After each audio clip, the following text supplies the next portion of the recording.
Hey, what's going on everybody? Welcome back to another video by Sells Legacy Sports Cards. It's been a little bit since I put up any content. I don't think I have had anything uploaded since my Strongsville recap a few weeks ago. The last couple weeks I've been purchasing some items at a local flea market. We had a card show this past weekend in my hometown, and also been buying a few things on eBay here and there. So I thought, let's upload a video, let's just look at some cards and look at some stuff I added to my PC. You'll have to bear with me tonight. I'm feeling a little congested, so I'll try to keep that under control, but let's jump into some cards. So, definitely been picking up some different Don Mattingly stuff. Been coming across a couple different oddball items I didn't really know existed, and seeing that collection and my my goal to purchase all of his 1980s cards coming closer and closer as the weeks progress on. So, look at a few things that I purchased. The first one being this 1985 Fleer Limited.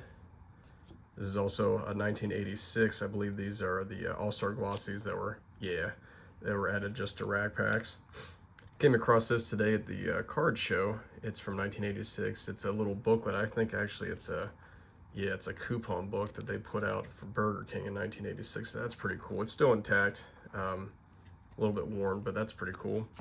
A couple classic cards of his from 1989. Did not have those. The pink and the orange. 1990 Fleer Awards winner. I know that doesn't fit into my 80s narrative, but I don't think it was that sticker's not. It was about 10 cents at a flea market, so I figured why not. This is actually an insert from, I think it's 96. Yeah, I believe it's either 96, 95, or 96, but SP, a die cut. Saw this at the card show today for a couple bucks and couldn't pass up on that. And then the biggest card of his I picked up is the last minor league card of his I have to finish out that run. This is his 1984 TCMA. I'm not really sure why they went with a black and white picture, but still his last minor league card I needed to grab. So now I have all those completed, and I will be sending those off to SGC just so I can eventually display them. Also picked up a couple other larger cards. This is I don't know if these are box toppers or what, but this is 1987 Don Russ, just his all-star card, so a little bit larger. I think he had about 4 of those in the 80s, so I have one already from 1986, I believe, so that's his 87. I also grabbed this. I didn't really know these existed either. This is a 3D 1985 Topps Don Mattingly 3D. So you can see it's kind of has that embossed look, or just the 3D image of him. It's kind of creepy actually when you look at it, but it's kind of neat as well. I believe they made these in 1985 and 86, so I need to find his second one. But these are really neat. I wasn't aware of these until I watched another video of a YouTuber that was going through his Mattingly collection, and he had both of these, and these look pretty cool. But I mean, you can buy them for just a couple bucks, so that's pretty neat. I was pretty happy to find that. And then also too, at a local flea market, I was able to come across this, and I'll zoom out so you can see it. It's a 1989 Ritz Nabisco set of cards here with a picture of him in the middle. So a lot of times you can find these and people have cut them out and whatnot, but you don't see them too often in the wild in a full sheet. So it came with the frame. I think the whole thing was about 10 bucks. Couldn't pass up on that because I think the cards individually sell for, probably $1, $2, whatever on individually. So that's pretty neat. Not really sure where I'm going to put it or anything like that, but I couldn't pass up on that, and knocks off a lot of the 80s cards that I needed to get anyway. So definitely happy to pick that up.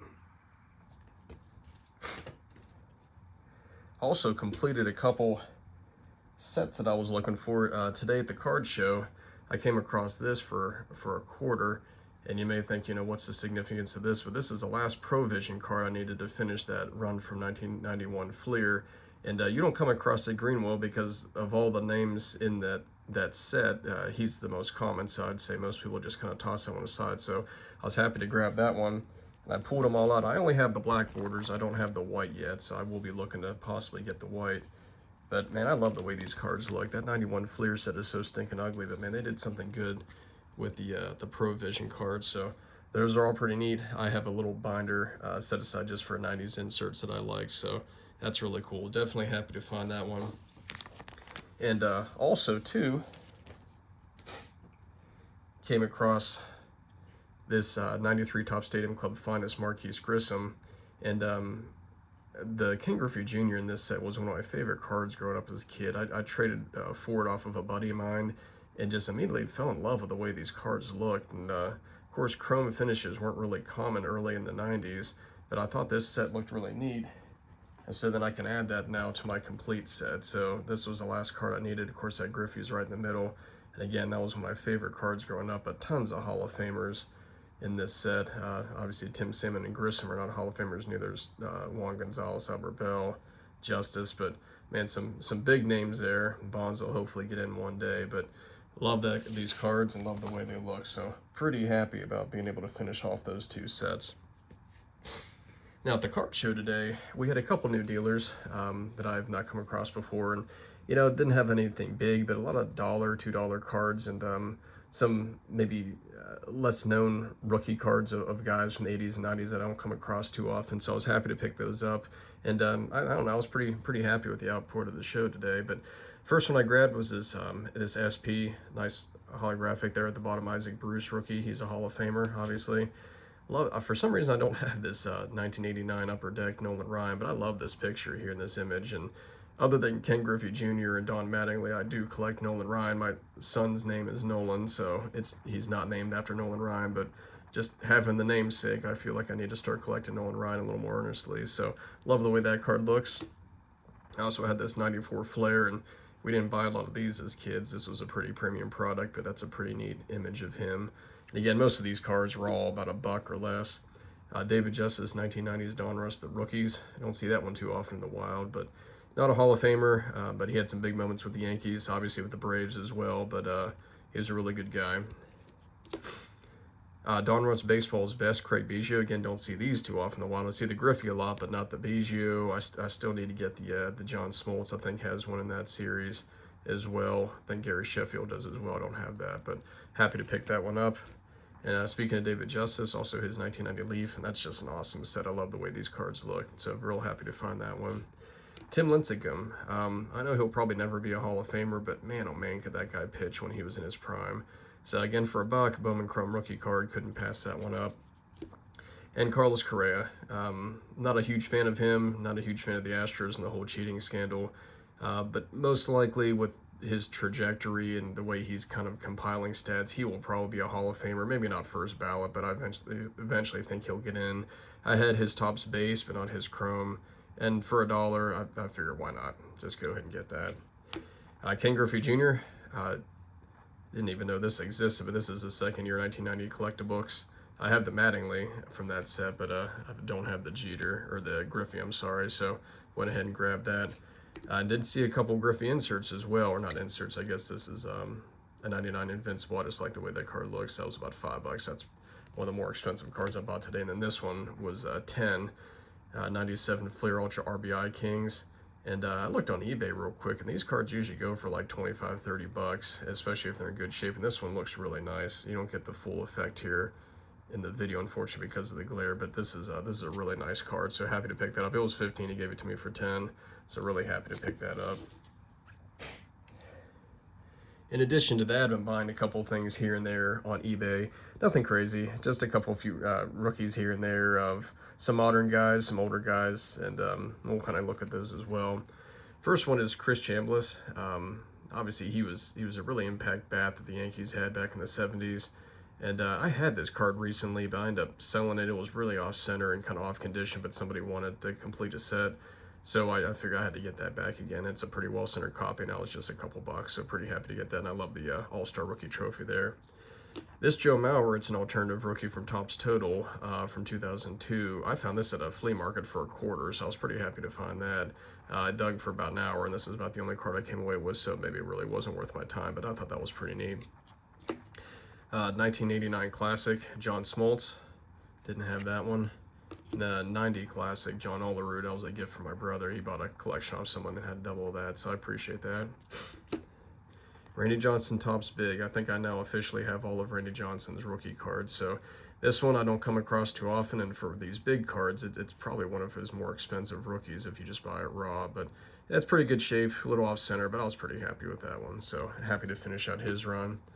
This was actually a gift to me from some kids in our church. They're big Dodgers fans, and I gave them some Dodgers cards, and they opened a couple packs and pulled this Ben Rice and gave that to me because they know I'm a Yankees fan. So real happy to get that, and Rice is having an awesome year. So hopefully he keeps becoming a great player for the Yankees and being that impact bat we need behind Aaron Judge. So real happy to add that. And then a couple of things I bought on eBay as well is Bobby Witt Jr. Topps Chrome. I have his base, but not his chrome. He continues to just build up his WAR. I think he's going to, really have a great career in Kansas City. Most likely be a Hall of Famer just with how good he is with the bat, and also in the field. He's just a fantastic player. So, barring injuries, I think he will most likely be a Hall of Famer one day. Tariq Screwball, I did not have his Chrome rookie. Unfortunately, he just got hurt recently, but back-to-back Cy Young winner, and I think he's finished top 5 in the Cy Young a couple other times besides that. So if he keeps pitching and stays healthy, he'll be a Hall of Famer. You can grab these cards now for like $2, so I figure when I grab that before his prices go up. Speaking of pitchers with their value going up, Paul Skeens, again, I had his base that I purchased a few months ago. That this Chrome, it came on my watch list, or I had it on my watch list, and it came up for about $8. So I figured why not go ahead and grab that. So I know they probably printed a billion of these things, but hopefully one day the Pirates will let him go and the Yankees can grab him up. But he is a fantastic pitcher, and again, barring injury, he probably should have a good shot at the Hall of Fame. And last but not least, Justin Verlander.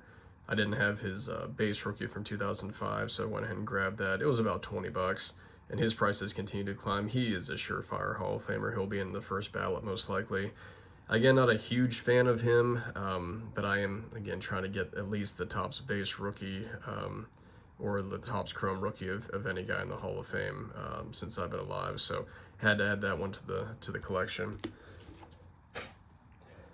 So last but not least, I also grabbed a couple slab cards as well. The first one being this John Stockton. I actually bought this right when I got back from Strongsville.